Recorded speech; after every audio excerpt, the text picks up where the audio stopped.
Hi, Omega Chaos here again with a Yu-Gi-Oh! TCG Banlist discussion. So unfortunately I couldn't react to the banlist because I was at the Finnish Nationals when the banlist was revealed. Actually top 8 was just happening at the time and that was pretty crazy. So this banlist is going to be effective from the 5th of June. So I think it's actually one of the best banlists we have gotten. Maybe a little bit worse than last time.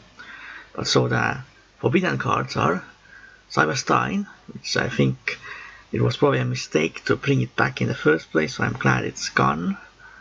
It doesn't really affect me that much, more or less, on any other deck aside from Super Heavy Samurai. And of course the next card already is the Super Heavy Samurai Scarecrow, which is definitely was very surprising, considering that the Super Heavy Samurai support just came out. But I'm actually very happy about it, because I think this is actually how it should be done. But because Konami has set the precedent before that new cards or new decks generally won't get hit, people kind of expect it to basically the people invested in the deck and kind of got screwed over. But the thing is that this has happened before with the Pepe in the 2016 which was a tier 0 deck that got hit in the adjusted list, and people got again screwed over because they invested in the deck a lot of money and resources like that. But personally, it doesn't, of course, doesn't affect me because I didn't even want to play the deck anyway. So yeah, I'm definitely pretty happy about this, because then now the Super Heavy Samurai deck is not going to be as broken, but I think it's still going to be pretty playable actually, surprisingly. Then the next card is number 89, Diablosis the Mind Hacker. Definitely a long time coming, because with Inkastira it's completely broken, can completely of course lock down the zones with the Shangri era.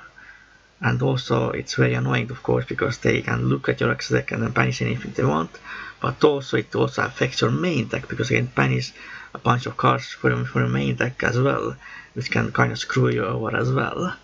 So I'm definitely glad it's gone. I think Astira will be a lot more balanced now. So yeah, the next card is a Point of Red Lotus. Definitely a pretty unusual card, but I think it makes sense, because any card that can look at your hand and then pick anything from it is pretty crazy, even for one turn. So I'm pretty much glad it's gone, more or less. And then Brand Expulsion as well as the last card that is forbidden. Obviously, it's was really broken with combination with cards like the King Papa Nightmare, Terror's Disciple, and some other cards like Yugioh. Obviously, they can still do some of the plays with the new fusion anyway, but those plays are a lot harder and are easier to stop as well. So yeah, I'm pretty glad this is gone as well. Now let's go to limited cards. So first card that is actually back is Plus the Dragon of Infernos. I guess makes sense. I don't like Dragon Rush at all, obviously, but I think it makes sense that this is actually not that bad anymore, I would say. I'm not sure if anyone is even going to play Blaster. Then another controversial hit is Mahmek Circular.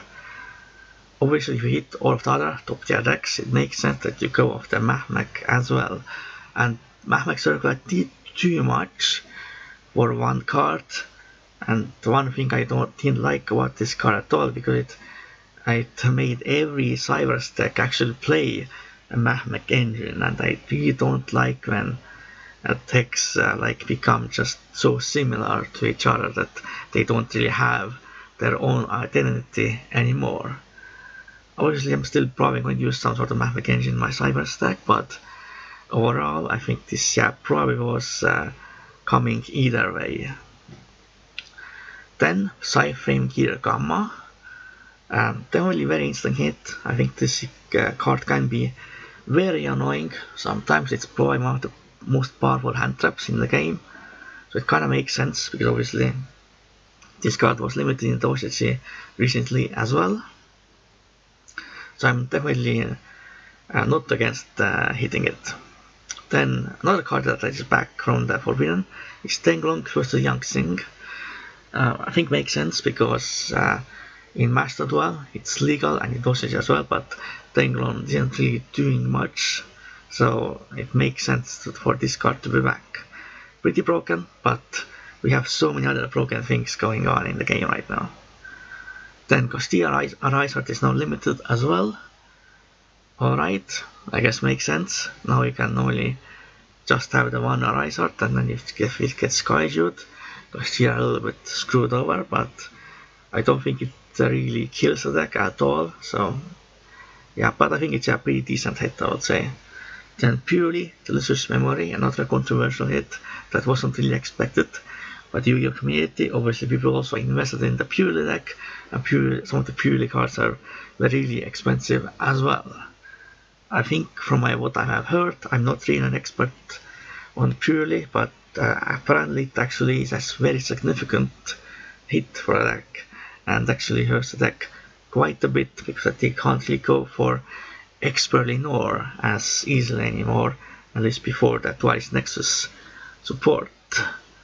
But again, I'm very glad about this because I think that the Expertly Nor card is definitely pretty broken because it just can bounce like cards, not even once per turn, and also is unaffected when you have 5 more materials as well.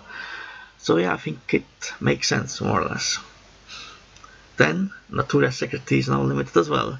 Pretty unusual, but I guess it makes sense because the Natura Runic deck was pretty annoying, and Natura's Secretary is not once per turn at all, so you can just keep using it. So yeah, I think I'm pretty much fine with this as well. Then the still limited cards. Herald Warriors Light, I guess makes sense because this card was only a hit because of the armaments, so it makes sense for this card to be back. So I think it probably should be at 3 anyway. So yeah, makes sense. Kinda, I can just add a second one to my agent deck again, I guess. Then Castilla Unicorn is semi-limited as well. This card definitely probably should be at 1 instead, but I guess I take the semi-limit, I guess. And of course with this hit I hurts Castilla a little bit, but again it's still going to be very playable, and probably still going to be one of the best decks in the format. Then Lightning Storm, alright, I guess.